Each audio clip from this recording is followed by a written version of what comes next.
هێوانێکی من هەیە دێژوی بپرسم هێژای سامان ئەحمەد ڕێبەری ڕاگەهاندنا پەرلەمانی کوردستانی تو بخێر هاتیمان دینابن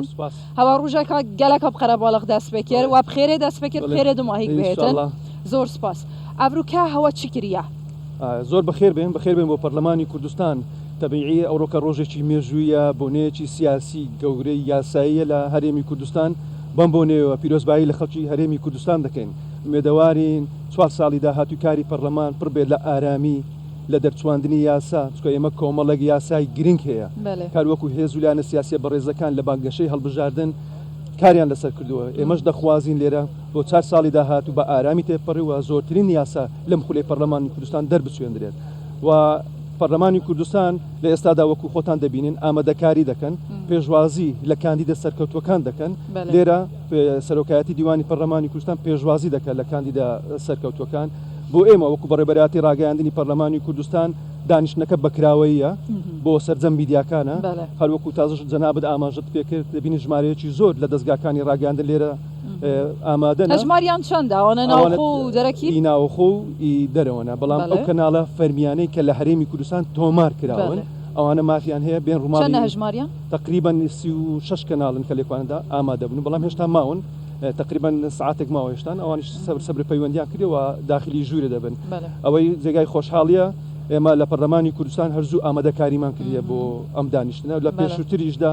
بەڕێوەبەراتەکانی سەر بە دیوانی پەرلەمانی کوردستان هەر بەڕێوەبەراتێک لە چوارچێوەی کارەکەی خۆیدا کارەکانی خۆی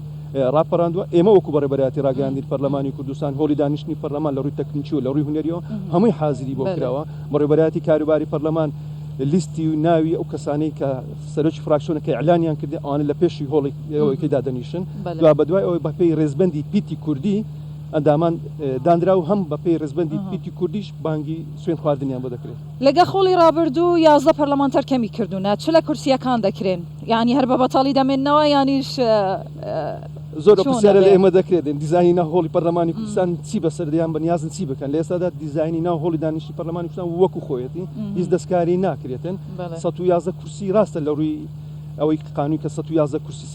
111 ئەندام پەرلەمان هەبوو بەڵام دووسێ کورسی هەر زیادیش هەر هەبووە یعنی کە شتێکی ئاسایی و نۆرمال بووە ئەوەی کە ئێستا هەیە 100 کورسیە بەڵام دەستکاری کورسەکان نەکرایە هەر وەکو خۆی ماوەتەوە باشە لێرە دەمەوێت بزانم هەندێک لایەن پێشە و پێش گوتیان ئێمە بایکۆتی دانیشتنی پەرلەمان دەکەین بەشداری پەرلەمان نابین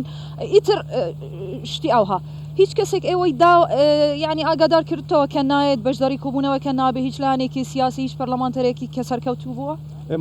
دەنگی بەدەستهێنەوە ئێمە لە پەرلەمانی کوردستان بە شێوەیەکی فەرمی هیچ بە ئێمە نەگەیشتووە بە دیوانی پەرلەمانی کوردستان نەگەیشتووە لیستێک یان کاندیدێکی بەڕێز بە نیاز نییە بێتە ناو پەرلەمان یان نایە لە ناو پەرلەمان چکە ئەوە مامەڵەیەکی پەیڕەوی یاسایی دوا بەدوای ئەوەی ئەگەر نەهاتن ئەو مامەڵەیەکی یاسایی پەیڕەوی هەیە دەتوانێت ئەو کاتی ئیزراعاتی قانونیەکەی بۆ ئەنجام بدرێت بەڵام تاکو ئێستا بە فەرمی ئێمەیان لێ ئاگادار نەکردێتەوە کە لیستێکە بی یان چەند کاندیدەکە بی بەنیازنی بێنە کەواتە ئەوەی کە قرارە ئەمڕۆ هەموویان ئامادە دەبن هەموو کاندیدە دەرچووەکان لە هەموو لایەنە سیاسیەکان بەڵێ ئەوەی کە بەنسبەتە بە ئەوەی بەمەگەیشتە ئامادە دەبن